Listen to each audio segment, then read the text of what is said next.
बिस्मिल्लाहिर्रहमानिर्रहीम। अस्सलाम वालेकुम। आप देख रहे हैं हालात। मैं हूं सईद चौधरी। गुज़श्ता रोज़ यानी 4 अक्टूबर को जो वीडियो मैंने अपलोड की थी उसमें 2 दीगर मौज़ूआत जो हैं वो भी शामिल थे। एक, मरीम नवाज़ ने जो बात की कि जनाब रिज़वान रज़ी का हवाला दिया, उनके खिलाफ केस का हवाला दिया और उन्होंने ये भी कहा था कि पंजाब के लोग खुद को लावारिस ना समझें। इस पे बात की थी। अब उसमें एक डेवलपमेंट ये हुई है कि शर्जील मेमन साहब की एक प्रेस कॉन्फ्रेंस अभी थोड़ी देर पहले हुई है।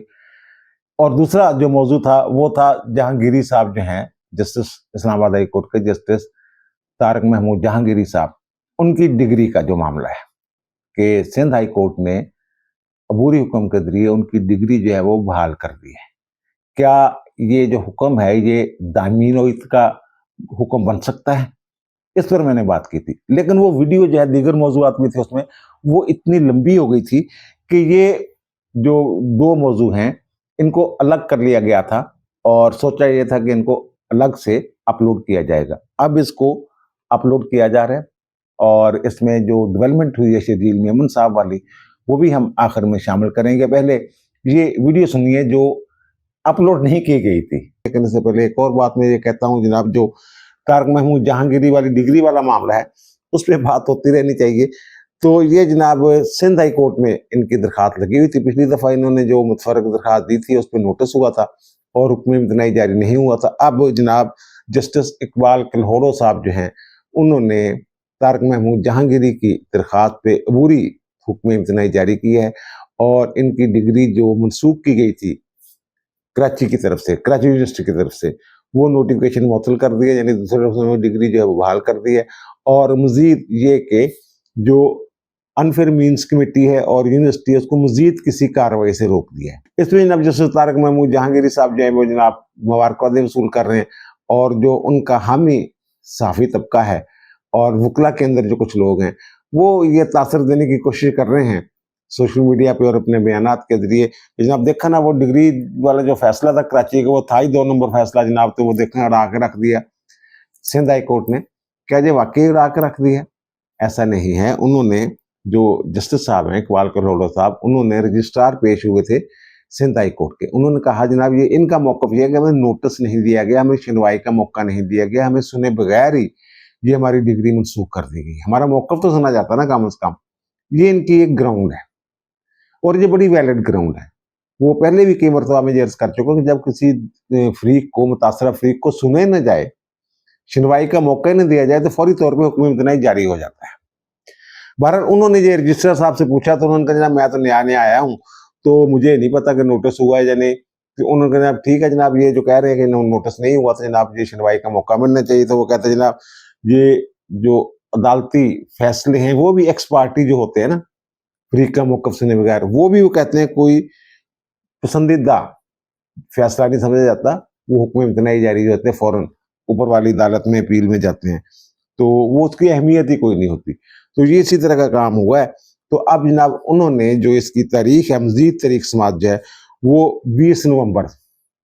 अच्छा, अब लोग ये कह रहे हैं जनाब 20 नवंबर बड़ी दूर है, जनाब जज साहब कर क्या रहे हैं, ये तो रिलीफ पे रिलीफ दिया जा रहा है जनाब तारक महमूद जहांगीरी साहब को। ये 18 अक्टूबर को जुडिशल कमीशन का इजलास हो रहा है, सॉरी सुप्रीम जुडिशल काउंसिल का इजलास हो रहा है और वहां ये मामला टेकअप हो सकता है। मुझे ये लग रहा है कि अदालतें जो है ना ये सुप्रीम जुडिशल काउंसिल की कार्रवाई देखना चाह रही है कि वो क्या करती है। वैसे तो वो हुक्म इम्तनाई जब सिंध हाई कोर्ट से आ गया हुआ है तो वो ये वहां कहा जा सकता है डिग्री वाला मामला जो अब जो है वो अदालत में है, तो जनाब इस मामले को भी ना छेड़ा जाए, पेंडिंग रखा जाए। लेकिन ये इशू ऐसा है जाली डिग्री वाला, ये तकनीकी बुनियादों पे कलदम नहीं हो सकता। ये कराची यूनिवर्सिटी वाला फैसला जो है ये, जैसे कि वो मैंने कहा था कि सुप्रीम कोर्ट में आईनी बेंच में जब ये गए हैं अपील लेके तो वो रिमांड हो जाएगा केस, यानी कुछ स्टे कलदम हो जाएगा जो इनको जुडिशल वर्क से रोका है और केस जो है वो रिमांड हो जाएगा, जिन दोबारा जो अदालत है वहां से ही सरफराज डोगर वाला बेंच जो है वो सुनेगा जनाब की काबिल समात है नहीं है, वहां से ही कार्रवाई जो है वो दोबारा शुरू होगी।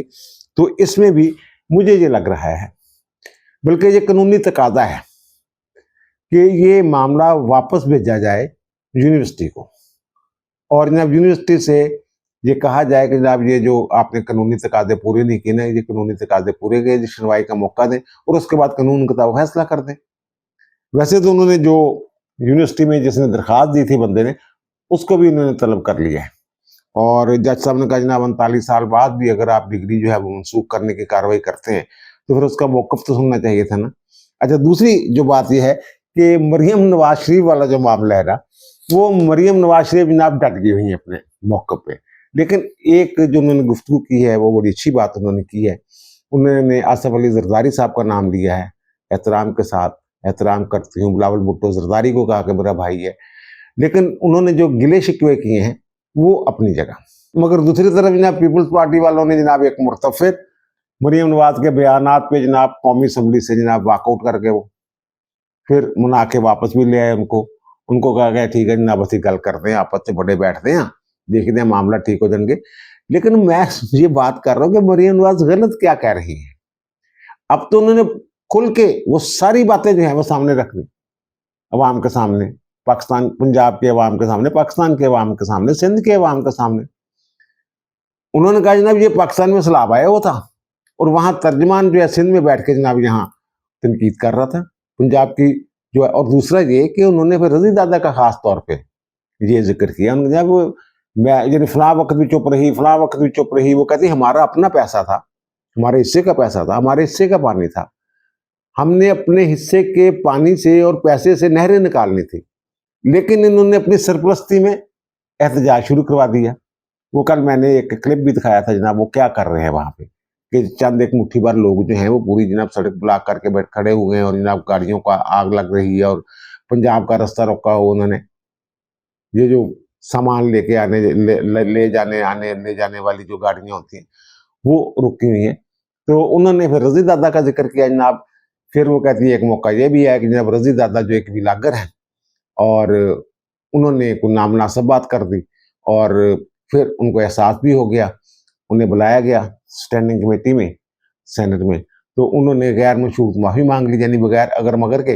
लेकिन जनाब ये माफ़ नहीं किया, वो तो माफ़ी मांगने अल्लाह भी माफ़ कर देता है। वो कहती हैं जो पंजाब के लोग हैं ना, ये बेयारो मददगार ना समझे इनको, यानी उनका इशारा रजी साहब की तरह जिनके मैं नाम ले रही हूँ, उन्होंने कहा उनको बेयारो मददगार ना समझा जाए। जब एक वीलॉगर थे रजी दादा, उन्होंने एक नामुनासिब बात कह दी, वो कोई बेयारो मददगार लोग नहीं है, उनकी वजीर आला है जो उनका नाम लेती है और उनके हकूक की हिफाजत करती है।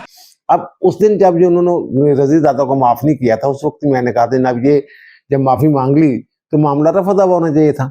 वो दोबारा फिर उन्होंने नोटिस भेजा था, ये पिछले पीर को उन्होंने कहा जनाब आए पेश हो, उन्होंने कहा जनाब वो पीटीवी के जरिए मुझे क्यों नोटिस भेज रहे हैं, पीटीवी कौन होता है मेरी जगह जो है नोटिस वसूल करने वाला और मुझे आगाह करने वाला। अच्छा, मरियम नवाज और जो पीपल्स पार्टी के दरमियान ठनी हुई है, इससे मैंने कल भी अर्ज किया था, आज फिर मैं अर्ज कर रहा हूँ, ये इसको मुस्बत ले आप, मुस्बत इस तरह ले कि जनाब ये जो तनकीद है हुकूमतों पे, हुकूमतों की कारकर्दगी पे, अब पंजाब वाले सिंध पे तनकीद कर रहे हैं, वो पंजाब पे तनकीद कर रहे हैं जनाब ये इनकी गवर्नेंस में नकायस हैं, वो कह रहे हैं ये नकायस हैं, ये काम करिएगा, हमने ये मनसूबे शुरू किए हैं, वो कह रहे हैं हमने ये मनसूबे शुरू किए हैं, ये कहते हैं वो मनसूबा नाकस है, वो कहते हैं ये मनसूबा नाकस है, वो कहते हैं यहाँ झूठ बोला जा रहा है, ये कहते हैं वहां झूठ बोला जा रहा है, ये सारी चीजें।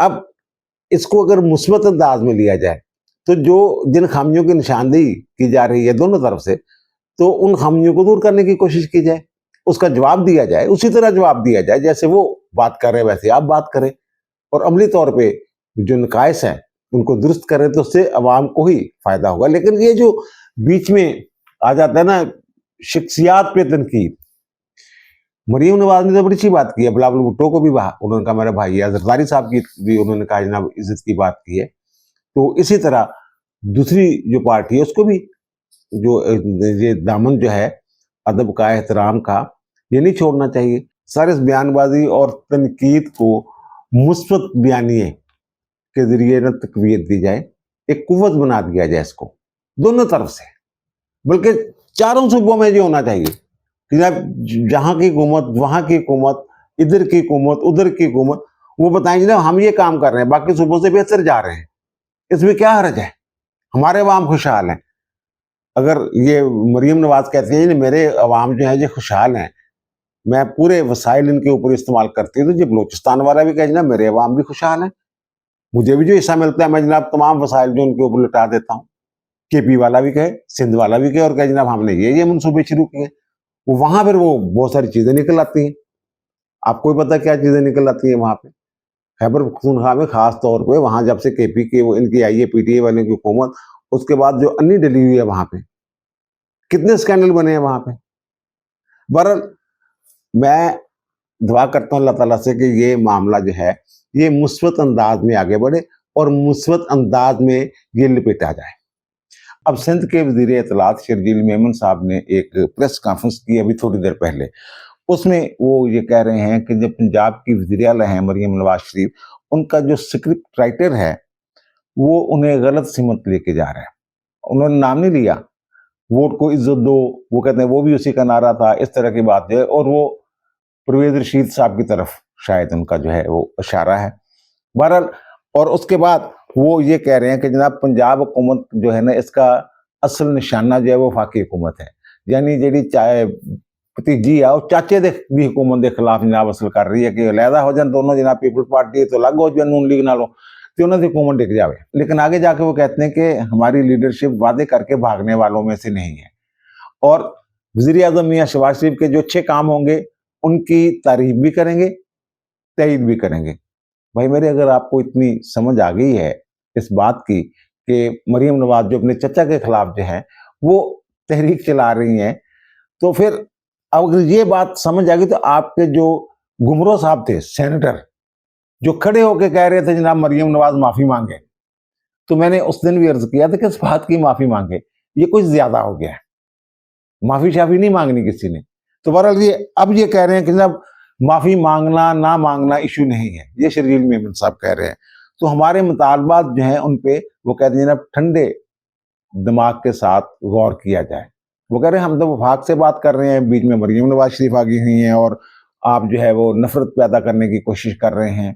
तो जब ये मामला सारा समझ आ रहा है आपको, तो मैंने पहले भी अर्ज किया था इसको मुस्बत ले, दोनों हुकूमतें जो हैं इनके ऊपर जो तनकीद हो रही है और जो उनके ऊपर तनकीद हो रही है, अगर वो सही बात की जा रही है दोनों तरफ से, तो दोनों अपनी खामियां दूर करें, फायदा आवाम को।